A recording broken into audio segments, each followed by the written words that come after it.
The daily routine in Ayurveda is called Dinacharya. It's a very important concept. It's very much used and shared among Ayurveda. One reason I would like to point out is that in the West, a lot of Ayurveda that came to the modern times focus especially in terms of lifestyle and nutrition. Now that's not exactly a problem, it's good. Everyone wants to have good nutrition, everyone wants to have a good lifestyle that promotes health. But there's a kind of a hidden reason there that the medical side of Ayurveda couldn't come fully to the West yet because the limitations in terms of plants that are available for making the medicines, in terms of export, so the capacity or possibility, even in terms of the law to export medicines to the West.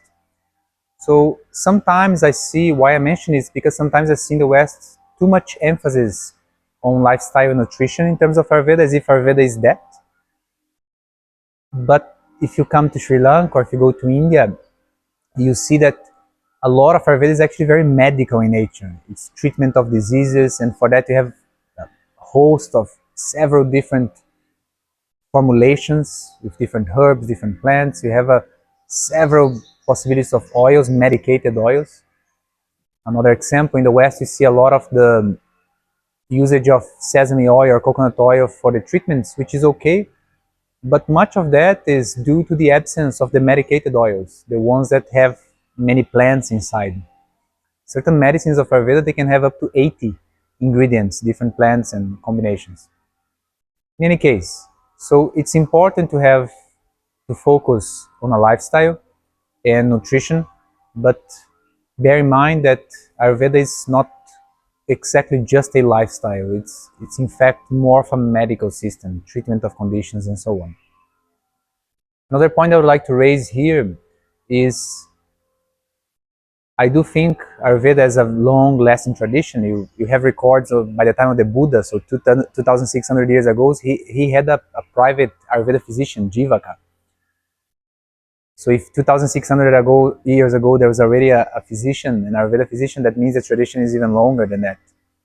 It's a it's a millennial practice.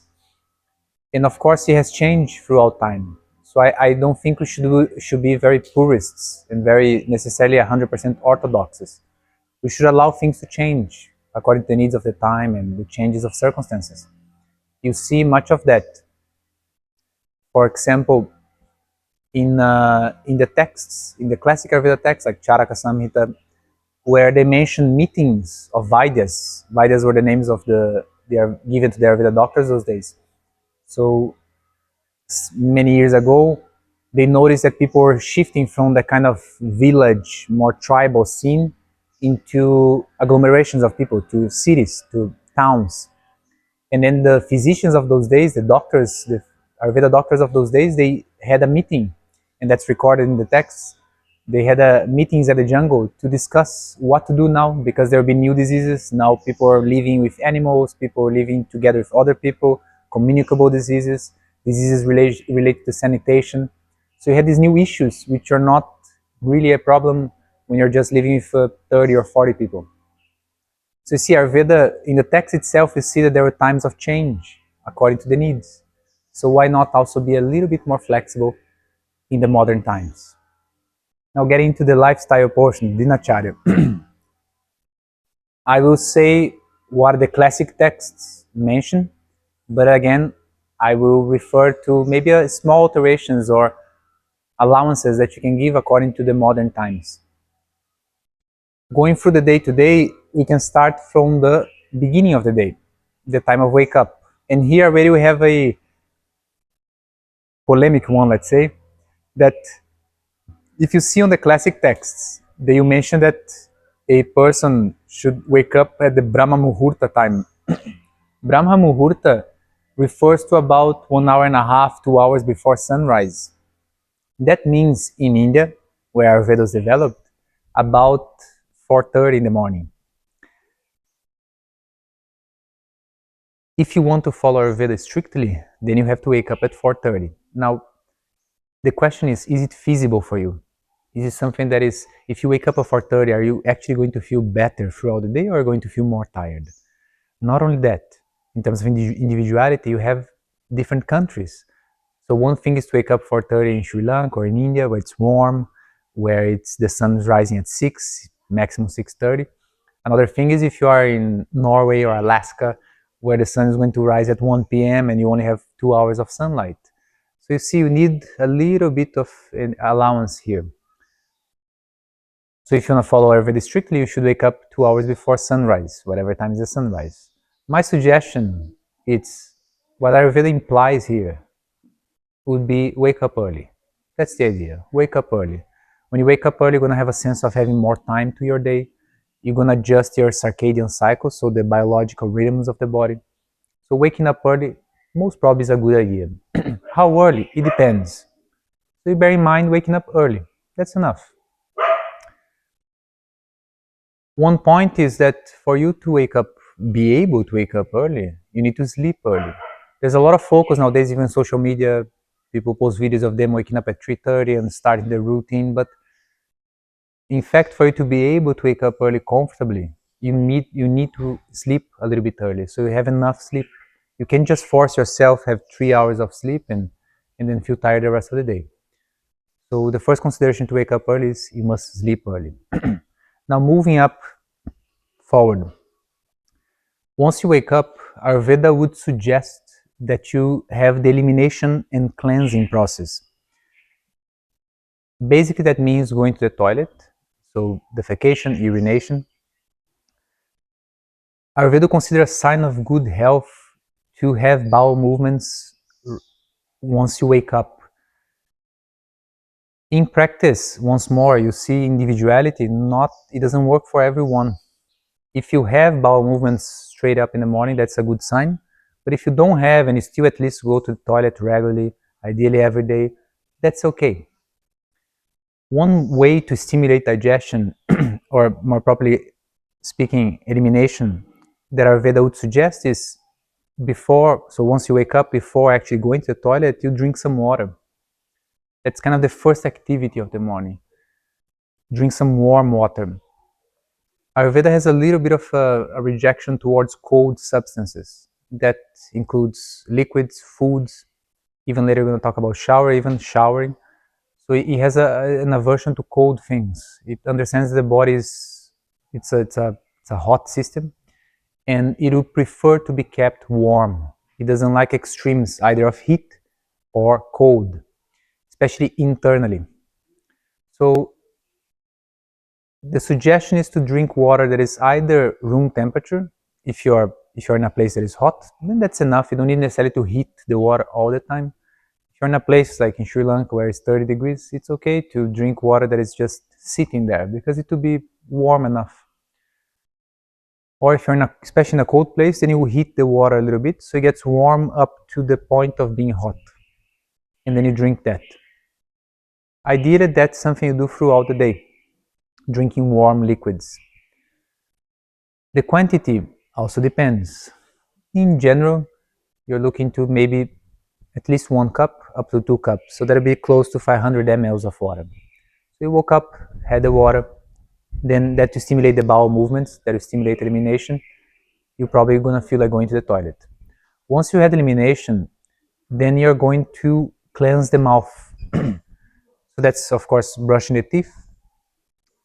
Ayurveda would understand that for proper cleansing, the best substances are bitter substances and astringent. Astringent is like the drying sensation.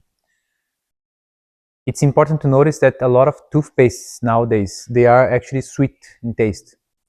That's not the ideal on the view of Ayurveda. For cleansing the mouth, you should look for bitter or astringent substances. In those days, they used to use barks from trees, like from the neem tree. They used to use that bark to cleanse the mouth. Nowadays, I assume you won't be able to do it, but have a look online or some Ayurveda shops to maybe purchase Ayurveda toothpaste or Ayurveda tooth powders and use them, and you're going to feel the difference. They give a very fresh taste for the mouth without needing to be sweet or anything like that.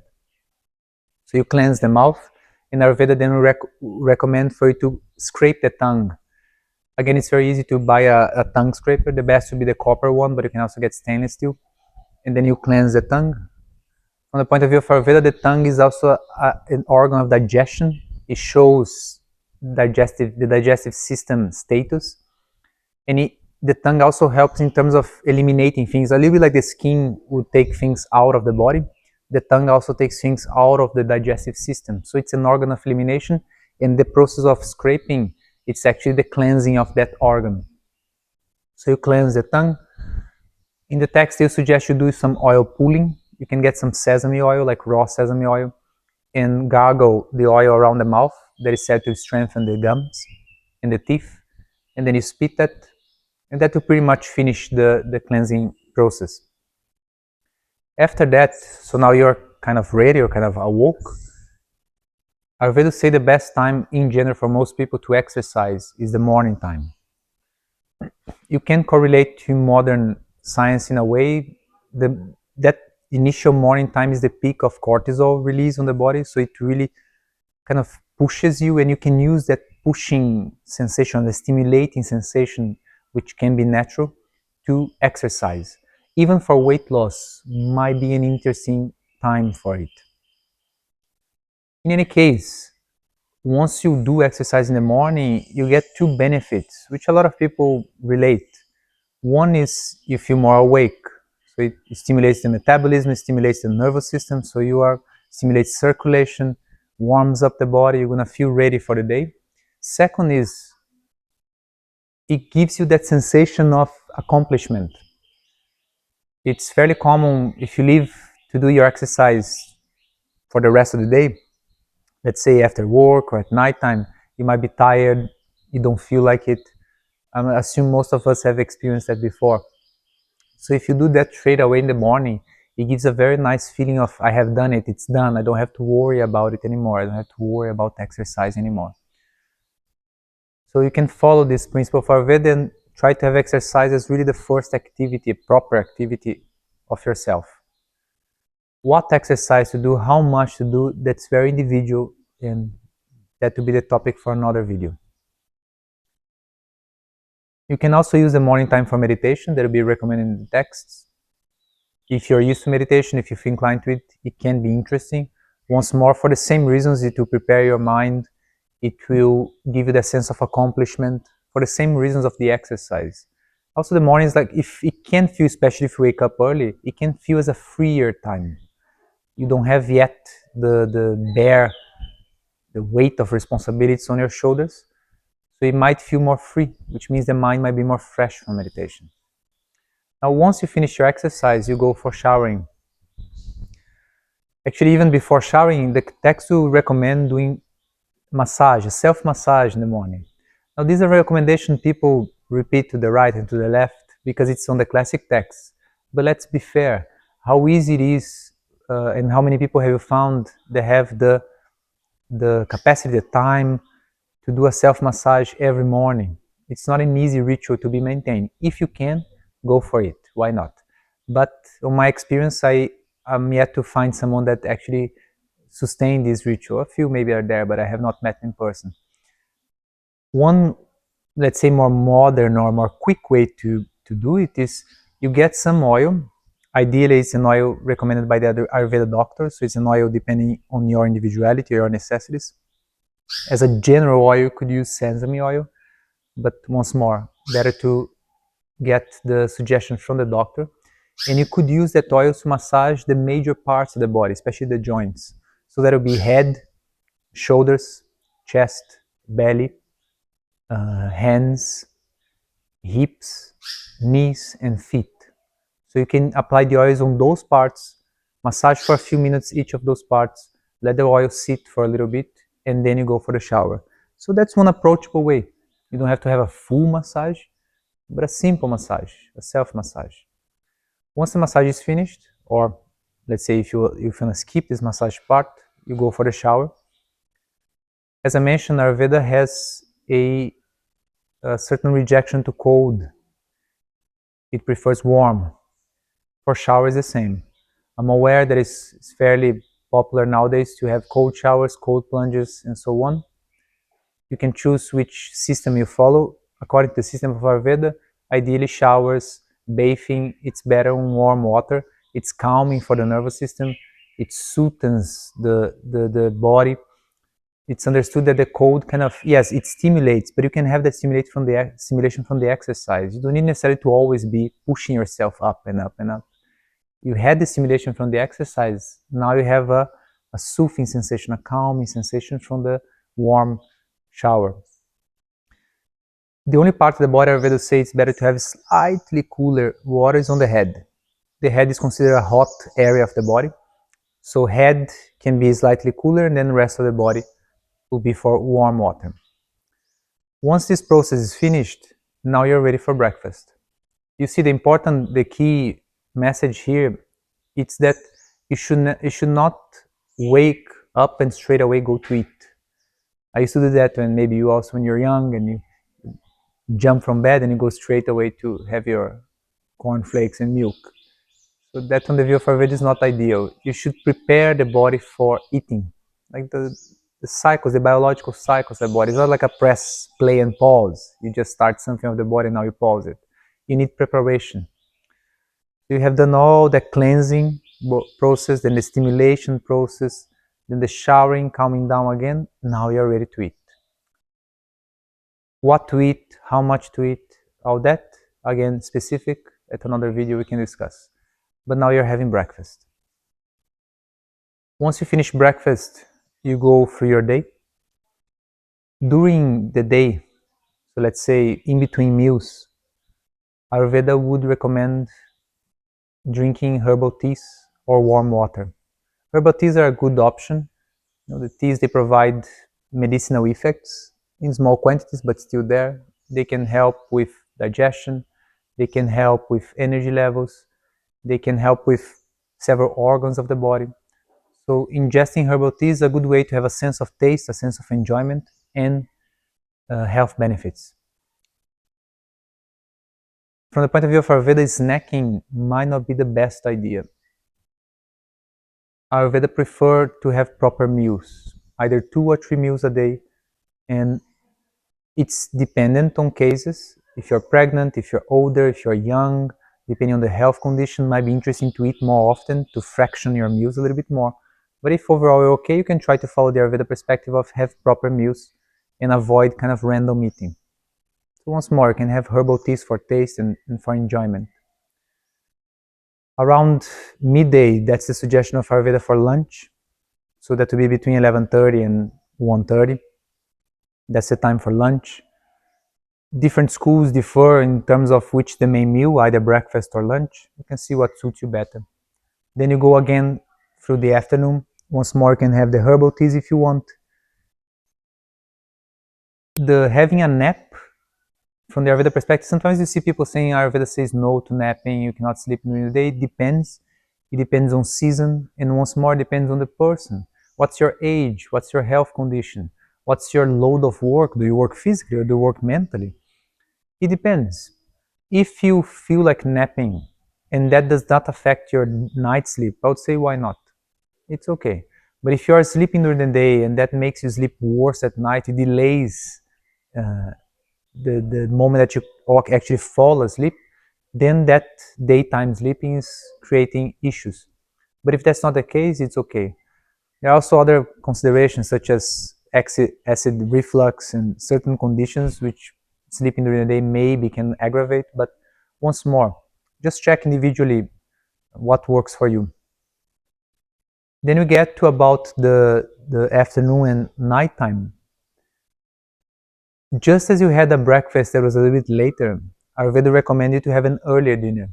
The classic suggestion to have dinner is maximum until about basically the sunset time at India or Sri Lanka, which would be around 6:30, 7, maybe maximum you can push in modern days to 7:30. Basically, it's an early dinner. The point of view is that if you have an early dinner, it will give enough time for digestion, the bulk of digestion to happen, and then the body will be prepared to sleep. Eating stimulates metabolism, it stimulates the sympathetic nervous system, so it can give a sense of an uplifting sensation, and also, of course, eating demands from the body for digestion. If you eat very late, first it can impair the sleep capacity due to that stimulation, and also can impair digestion itself, sometimes with acid reflux, sometimes with people experience that digestion is not, it can become heavy, or they wake up during the night still feeling the digestion going on. So the point of view of Ayurveda is eat a little bit earlier, so give enough time for sleep, or for the onset of sleep. After that dinner, that's not great news even from the time of Ayurveda, so you have to pacify the system, you have to prepare to sleep. Sleep's not something that happens, let's say, by itself. I mean, it does, but it's good if you aid the body. You have to suggest it to sleep. We can be very modern. What is it that we have to avoid? Too much stimulation, especially electronics, things with light. So for example, maybe on your house, keep the lights low, just maybe the bedside tables, not the main lights. That sense of mild darkness. Go maybe for reading or have social interactions, but nothing very stimulating. And maybe, if possible, at least 30 minutes before the time that you plan to sleep, have no electronic stimulation or electronic usage. I know it can be difficult nowadays, but in the end, it's your health, it's your life, and why not? Why not value it? So save your time for entertainment for other times of the day, not for that last bit. The topic of sleep is another one, but this covers a little bit. And ideally, the time of sleep in Ayurveda will be maximum around 11. The classic suggestion you see around is about 10 p.m. Because if you had dinner at about 6:30 or 7, that will be pretty much more than 3 hours afterwards. That's enough time for the bulk of digestion. Now you'll be ready to relax and to fall asleep. So 10, 10:30, 11 will be the maximum. But once more, that time that I'm saying is for you to actually sleep. So if you lie down at 10 but you're sleeping at 1 a.m., that means the body is not very, very well regulated. 10, 10:30, you should be actually in sleep, which means you have to prepare a little bit before to be able to do it. So I hope those suggestions are in some way useful to you. Please remember there is always individual aspects to be taken into account. This should not be a blanket statement that falls to everyone. If you have any doubt, feel free to contact us. We can put you in contact with our doctors and you can give them direct suggestions to aid with your lifestyle and prevention of disease and treatment of different conditions.